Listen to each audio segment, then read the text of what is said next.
ఈశావాస్యోపనిషత్తు 9వ మంత్రం.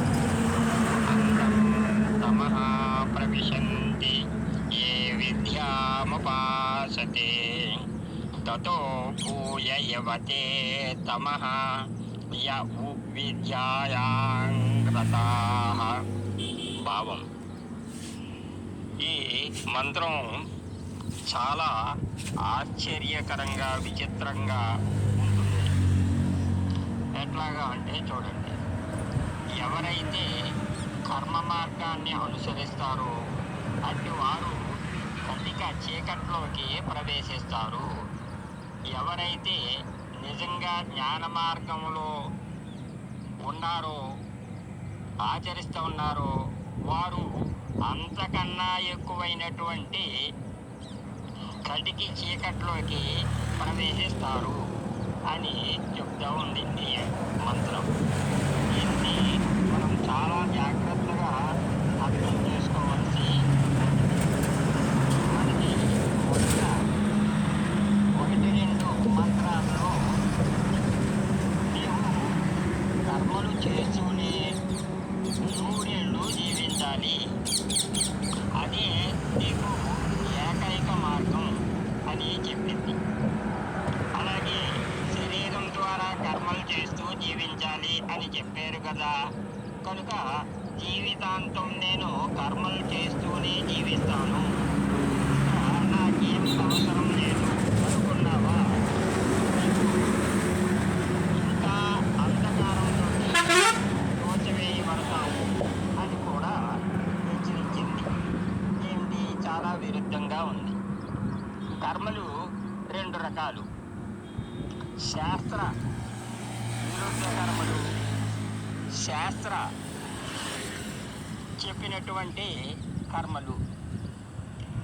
నిషిద్ధ కర్మలు కనుక చేసినట్లయితే మనం ఇక్కడ దుఃఖం అనుభవించాలి, తరువాత అనేక నీచ జన్మల్ని పొందవలసి, అధోగతిని పొందవలసి ఉంటుంది.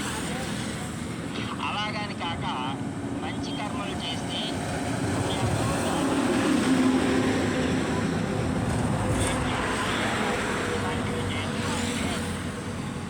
వీటి వలన సుఖాలు కలుగుతాయి, ఉత్తమ లోకాలు కూడా కలగవచ్చు, అక్కడ భోగాలు అనుభవించవచ్చు. కానీ ఈ కర్మఫలాలు ఖర్చు అయిన వెంటనే తిరిగి భూలోకంలోకి రావాలి అని గీత కూడా మనకి హెచ్చరించింది. కనుక ఏ కర్మఫలాలు వాటికి అనుగుణంగా నీచ జన్మలలో మంచి జన్మలో నిర్ణయించుకుని పొందవలసి ఉంటుంది. అంటే ఈ విధంగా మళ్ళీ మళ్ళీ జన్మలు ఎత్తవలసి ఉంటుంది. జన్మలు ఎత్తేమో అంటే జరా వ్యాధి మరణం. కాబట్టి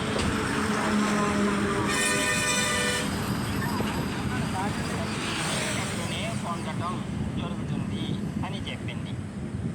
అంటే కర్మలు చేయడం వల్ల నీవు ఉత్తమ లోకాలు పొందుతావు, అక్కడ అనేక సుఖభోగాల్ని అనుభవిస్తూ ఉంటావు. కానీ ఆ సుఖభోగాలు నీవు జ్ఞానాన్ని దాన్ని మర్చిపోతావు. అక్కడ మనకి సరైనటువంటి జ్ఞానాన్ని బోధించేటటువంటి భోగాల్ని అనుభవించేటటువంటి లోకాలు మాత్రమే.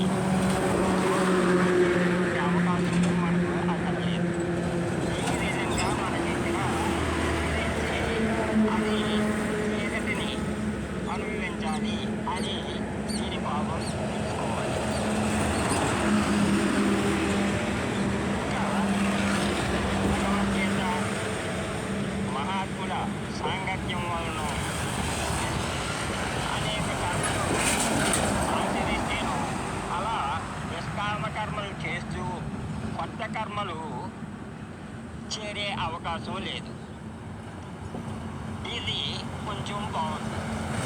పాత కర్మలు అయిపోయి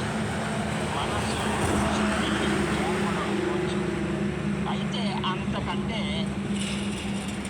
మనశ్శుద్ధి జరిగే మాట కొంచెం నయమే, కొద్దిగా కర్మఫలాలు రావు. మరి పూర్వార్జితమైన సంచిత కర్మాలు ఏంటి? వాటి కోసం ఎన్నో లక్షల కోట్ల జన్మలు ఎత్తవలసిందే కదా. కనుక తిరిగి చీకట్లోకి పోగ తప్పదు అని ఇక్కడ ఈ కర్మఫలాలు చేసినంత మాత్రాన మళ్ళీ జన్మలు తప్పవు అని హెచ్చరిస్తూ ఉంది. అందుకే దుఃఖాలు తప్పవు, అందుకే కటిక చీకట్లో ప్రవేశిస్తావు అని హెచ్చరించడం జరిగింది. దీన్ని జాగ్రత్తగా అర్థం చేసుకోవాల్సి ఉన్నది. సరే, ఎప్పుడూ కర్మలు చేస్తే కటిక చీకట్లోకి పోవటమే కదా. సంచిత కర్మల మూట ఉంటుంది కదా. మరి వాటిని దగ్ధం చేయాలి అంటే జ్ఞానం కావాలి కదా. జ్ఞానాగ్ని దగ్ధ కర్మాణం అన్నారు కదా అని జ్ఞాన మార్గంలో ప్రయాణించిన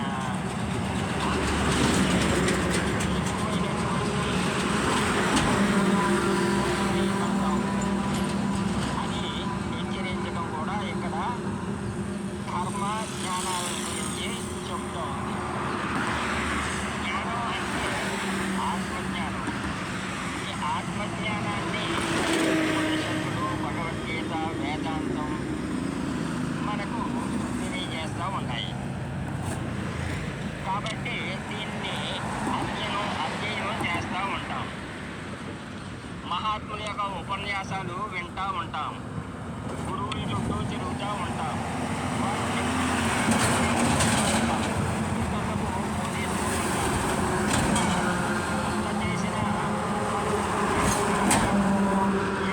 అంటే ఈ శాస్త్రాల్లోని జ్ఞానం నిజంగా మనకు ఆచరణలోకి రావాలి. వాటి యొక్క లక్ష్యార్థాలు మనకు తెలియాలి అంటే వాటిని గ్రహించేటటువంటి బుద్ధి సూక్ష్మత కావాలి. ఆ బుద్ధి సూక్ష్మత ప్రశాంతమైన మనస్సు ఉంటేనే సాధ్యం అవుతుంది. కానీ మనస్సు అలౌకికమైన ప్రపంచంలోని విషయాలతో చిక్కుని ఉన్నది కదా. వస్తువుల వ్యామోహంలో ఉన్నది. వాటిని సంపాదించుకుని భోగించే కర్మల రంగంలో ఉంది. ఈ కారణంగా మనస్సు ఆందోళనలు, ఉద్రేకాలతో, అశాంతితో ఉంటుంది. అటువంటప్పుడు సూక్ష్మత జ్ఞానాన్ని తెలుసుకున్న, పదాల అర్థం తెలుసుకున్న అనుభూతి మనకు రాదు. అనుభూతి ముఖ్యం. అనుభూతి కలగకుండా ఎంత జ్ఞానాన్ని పొందినా అది నీకు ఆనందాన్ని ఇవ్వదు. స్వస్వరూప జ్ఞానం కలగదు. సంచిత కర్మఫలాలు అలాగే ఉంటాయి. కనుక మళ్ళీ మళ్ళీ జన్మలు ఎత్తవలసిందే, మళ్ళీ మళ్ళీ దుఃఖాలు పొందవలసిందే.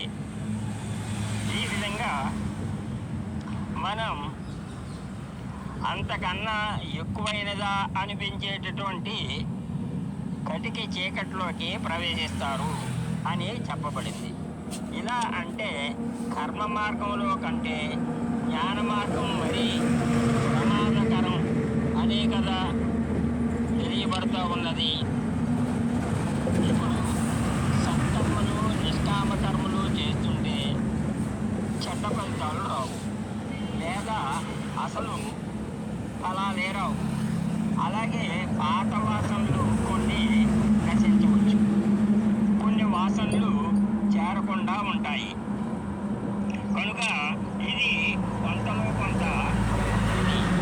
కానీ కేవలం జ్ఞాన మార్గంలో ప్రయాణించే వారికి శాస్త్రాలలోని జ్ఞానాన్ని తెలుసుకుంటూ ఉండేవారికి మనశ్శుద్ధి జరిగే అవకాశం లేదు.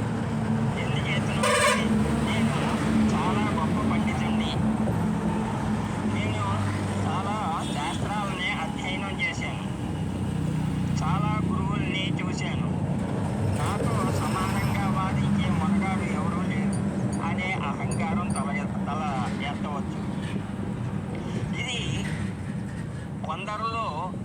కనిపిస్తూ ఉంటుంది, మరి కొందరిలో అది కనిపించదు.